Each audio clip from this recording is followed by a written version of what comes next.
Hey guys, Brian Horton here with BK Trading Academy. We're going to look at EURAUD and analyze it today. Maybe we can profit together today as well and just kind of see what's going to happen with this particular pair. I'll also go ahead and show you how to mark up your chart so that you can identify where to enter, where to exit, and all that good stuff. So let's go ahead and dive right into it.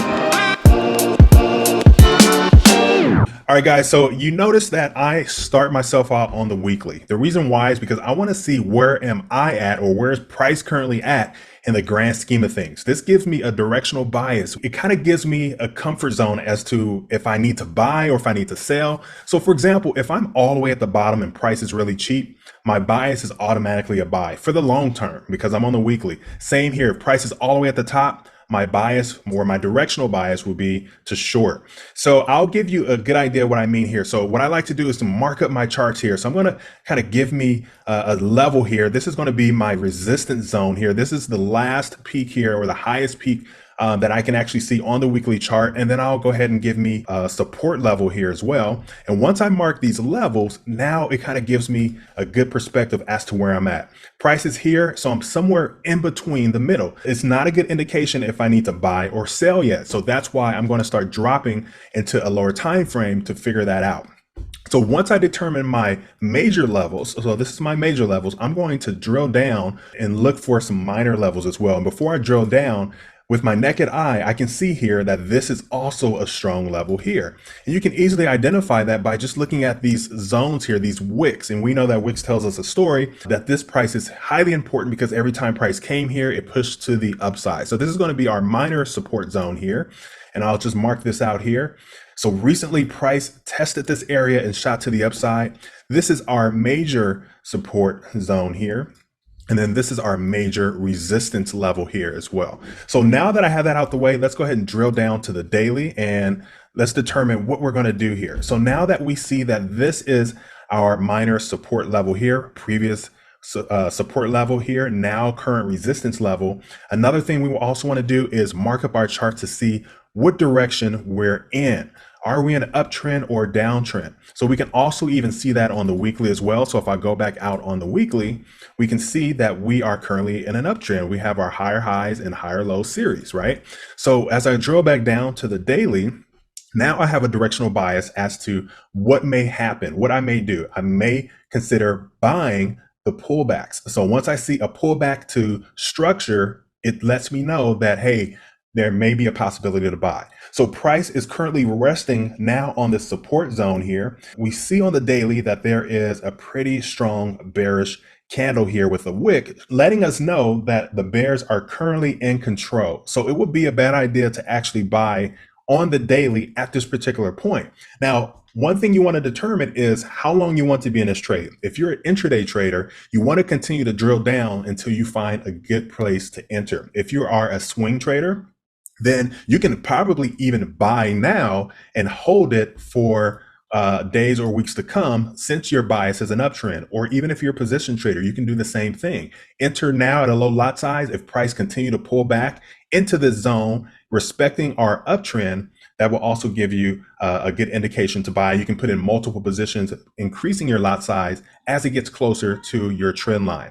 All right, so now let's go ahead and drill down to the 4 hour because we're looking for more intraday setups here now. And I am on the 4 hour. And we're going to drill down. So this is considered top-down analysis, when you start from the top time frames and you drill down to find a perfect entry. So now I can see it a lot clearer here that this red candle here is very bearish here. It's not giving up. It's not showing that it's any signs of weakness. It doesn't show us any signs that buyers are in control. Actually, sellers are more in control at this particular point. So you do not want to buy right now. We have all of this room here that we already shown you on the higher time frame that price can continue. So price can continue definitely within this area. We see these strong wick rejections here from the previous days, and it can even come back and retest down here. And so you do not want to buy at this particular point if you're intraday trading or even scalping. So if I go ahead and drag my measuring tool and price happens to come back and retest here, we see that it's 124 pips before it may even possibly reverse. And then we have our trend line as a support area as well. So we do not want to buy at this particular point as well. So we're just looking for some setups at this particular time. Now, price can definitely do something like this and kind of range back and forth in between this support zone before it hits our trend line and make higher highs. If that's definitely a possibility. But if we're intraday trading, then that's something that we want to avoid at this particular time. So let's go ahead and take a look at a lower time frame. I'm going to go down to the 30-minute time frame. We're going to see if we can find some scalping or intraday opportunities, right? So we see strong bearish momentum here. Multiple candles on the 30-minute time frame. 1, 2, 3, 4 candles on the 30-minute time frame that is continuing to show bearish momentum. So one or two things we should do, right? We're going to wait for price to continue to see what's going to happen. It may retest this area in this zone, and we always look left for clues. So if you look here, we see a cluster of candles here before it even began to push to the upside. So we want to be patient to see exactly what happens. We can set alerts to notify us to do that. If you're unfamiliar in doing so, what you do here on TradingView is right click, and then you're going to hit add alert, right? And then it will give you the value or the price where you want to add the alert at. You can get notified as a pop-up, an email, or on your app, and then hit create. And now you have this dotted line here saying, hey, alert me when price gets here because I want to reevaluate my chart. You can even drag that alert and say, hey, I want you to alert me at this area right here. It'll say, are you sure? You're going to save it and say yes. So I'm going to drop an alert within this area right here. I'm still not taking a trade because I'm being patient as a trader. Oftentimes people feel obligated to trade when they open their chart. I believe that 70% of trading is actually evaluating a chart and waiting before you actually get in. So you want to make sure that your rules are met, whatever your rules are, if it's a top-down analysis rules or a B-swing or a KISS strategy that we implement, whatever your rules are, you want to make sure that it implements and do not rush the trade. So in this particular case, I want to wait for price to start showing some bullish sentiment. So as price begin to pull back, I love to see wicks. Wicks tells us the story. This is a wick right here. These are wicks right here. And almost every single time when you see a wick, it pushes to the upside and it continues, right? So on the 30-minute, if I want to intraday trade, I want to see a strong wick candle, whether if it's white candle or red candle. If it's a red candle and it starts to wick, I want to see the next 30-minute candle begin to push up to the upside before I even consider entering, right? Once I see that, I'm going to go ahead and enter. And as I see that, I want to find out where am I going to take profit. Now, again, this is completely up to you. If you're an intraday trader, you want to try to take profit before the end of the day. So if you always look left for clues, it kind of gives you an indication as to how long it's going to take. So if I'm on a 30-minute time frame, each candle represents 30-minute. From this candle right here, as I zoom in, this is 30-minute.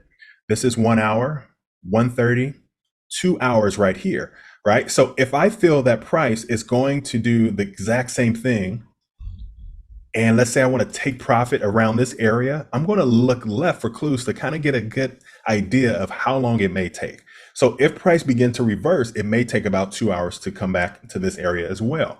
It can actually take even longer as well. So you want to kind of set yourself up to where you feel comfortable taking profit. We always tell our students as well to risk no more than 1 to 2% of their account. And then you want to make sure that you have your stop loss away from structure. So if you're scalping or intraday trading, where's structure at, right? So on the higher time frame, on the daily time frame, I marked my structure right here.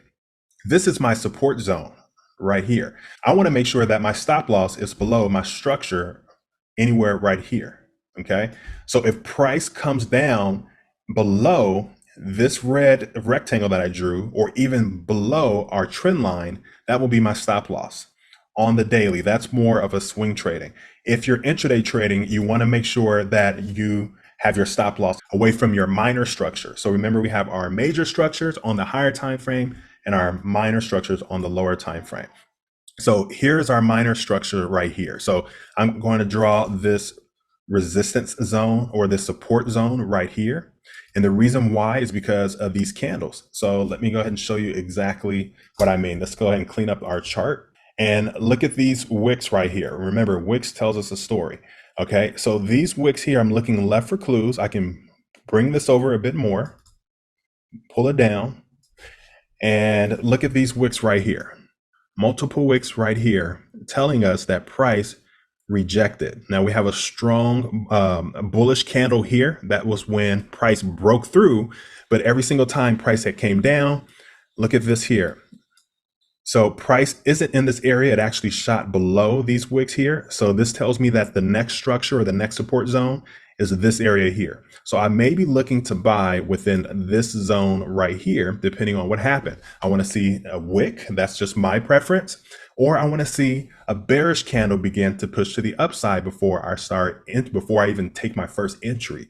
Okay. So this is how I actually evaluate my chart.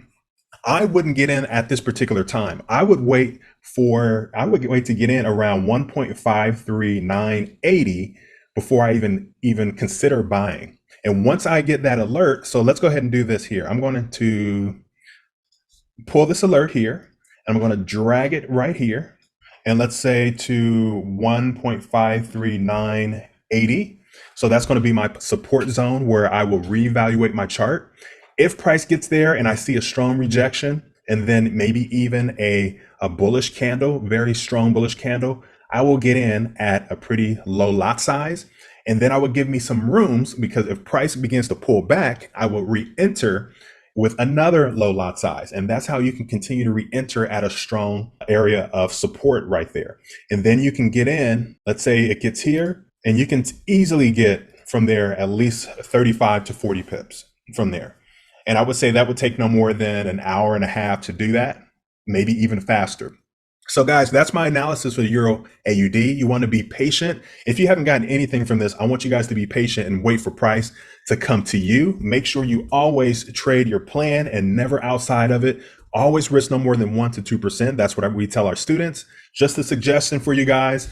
And I want you guys to let me know, what are your thoughts about this? Do you guys do top-down analysis? Do you guys mark up your charts? Do you look at the higher time frame? Why do you look at the higher time frame? As I explained, I like to look at the higher time frame because I want to see where I am at in the grand scheme of things. It's no different than if I'm in an airplane and I want to see my destination, I would rise higher so I can see if I need to steer north, south, east, or west. In this case, I'm in an uptrend, so my current bias is an uptrend. So as I drill down to the lower time frame, I'm looking to trade the pullbacks so I can continue within that trend.